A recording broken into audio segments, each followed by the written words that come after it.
चाहेंगे आज जैसा कि वार्ड 26 के पार्षद ने आपको सफाई के बारे एक ज्ञापन दिया है, क्या संज्ञान इस मामले में लिया आपने? एक्चुअली ये मुझे इससे पहले भी मिल चुके हैं और जैसे इनकी कंप्लेंट आई थी और मैंने फौरी तौर पे अधिकारियों को एक नोटिस दे दिया था, जिसमें कार्यकारी अधिकारी हैं, हमारे एसआई हैं, दोनों को नोटिस दे दिया था और उन्होंने उनके ऊपर पेनल्टी लगाई थी ठेकेदार के ऊपर। लेकिन मैं उससे सेटिस्फाई नहीं हुआ था। मैंने कहा पेनल्टी लगाना जो है सोल्यूशन नहीं है, या तो वो अपने आदमी बढ़ाए, नहीं तो उसका जो है कैंसिल करो उसका जो ठेका है। तो अब दोबारा इनकी कंप्लेंट आई है कल मेरे पास।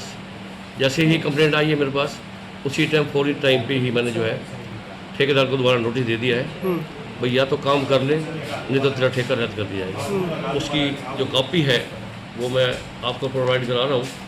ये मैंने ठेकेदार को, इस फर्म को मैंने दिया है। अब एकदम तो देखो कोई भी जवाब नहीं आता, 1-2 दिन का टाइम दिया उसको।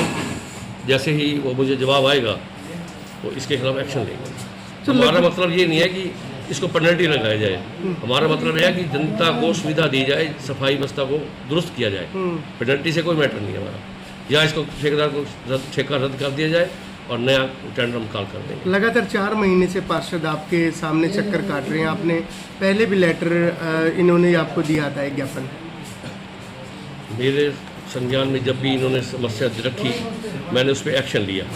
अब मुझे ये नहीं कह सकते 4 महीने को, कि ठेकेदार को शायद हो सकता है 4 महीने ठेका मिला हुआ, 4 महीने हुए या नहीं हुए मुझे नहीं पता। लेकिन जब समस्या हमारे सामने आती है उसके लिए ही तो कार्रवाई की जाती है। मैं आपको फिर रिपीट कर रहा हूँ कि उन्होंने जैसे ही मैंने इनकी समस्या सुनी और मैंने आगे नोटिस दिया तो उन्होंने पेनल्टी लगा दी ठेकेदार को। लेकिन मैं सेटिस्फाई नहीं हुआ उस पर।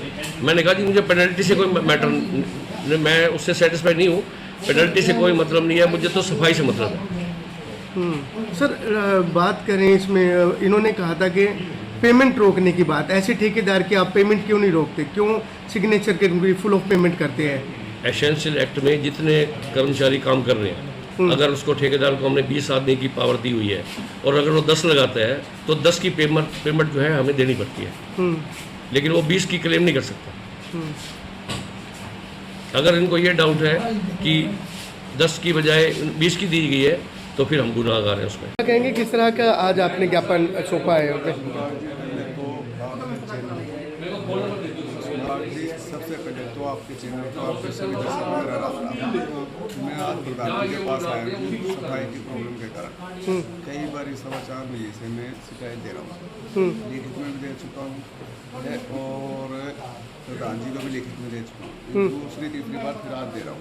देखो मेरी सफाई, मेरे वार्ड की सफाई नहीं हुई पर जनता बहुत तो मैंने अपने चेयरमैन साहब को शिकायत दी है। इन्होंने 2 दिन का आश्वासन दिया कि 2 दिन में आपकी सफाई हो जाएगी। यदि नहीं होती तो उसके बाद आपका अगला कदम क्या हुआ? तो मेरे वार्ड में और मेरी पूरी वार्ड की जनता नगर परिषद में आके और यहाँ धरना देगा। किस किस का घेराव करेंगे? घेराव अपने हमारे यूओ साहब, प्रधान जी और एसआई सबका घेराव करेंगे। बिल्कुल, इनकी भूमिका होती है। कितना वक्त हो गया आपको इस तरह से चक्कर काटते हो अपने वार्ड की सफाई के लिए? 4 महीने हो गए। कोई सुनवाई नहीं हो रही। आप एक पार्षद हैं, नुमाइंदे, इसके बाद आपकी सुनवाई नहीं होती तो दूसरे लोगों की कैसे होगी? क्या कहना चाहेंगे? प्रधान जी ने तो जो पहले उन्हें दिया देख रहे, प्रधान जी ने आगे कमिश्नर साहब को दिया ईमेल के द्वारा और फिर भी सुनवाई नहीं हुई। फिर भी सुनवाई नहीं हुई। अब फिर प्रधान जी को आखिरी लास्ट का है जी, अगर आप हमारे वार्ड के और पूरे 27 वार्ड के पूरे शहर के आप चेयरमैन हो, अगर आपकी अब भी नहीं हमारी शिकायत पे मतलब सफाई नहीं होती है, फिर हमें उससे कोई मतलब, हमें अपने वार्ड से तो हमें आपसे मतलब है। चेयरमैन का मकसद होता है पूरी सफाई करोगे तो आप एक्शन लीजिए। Thank you.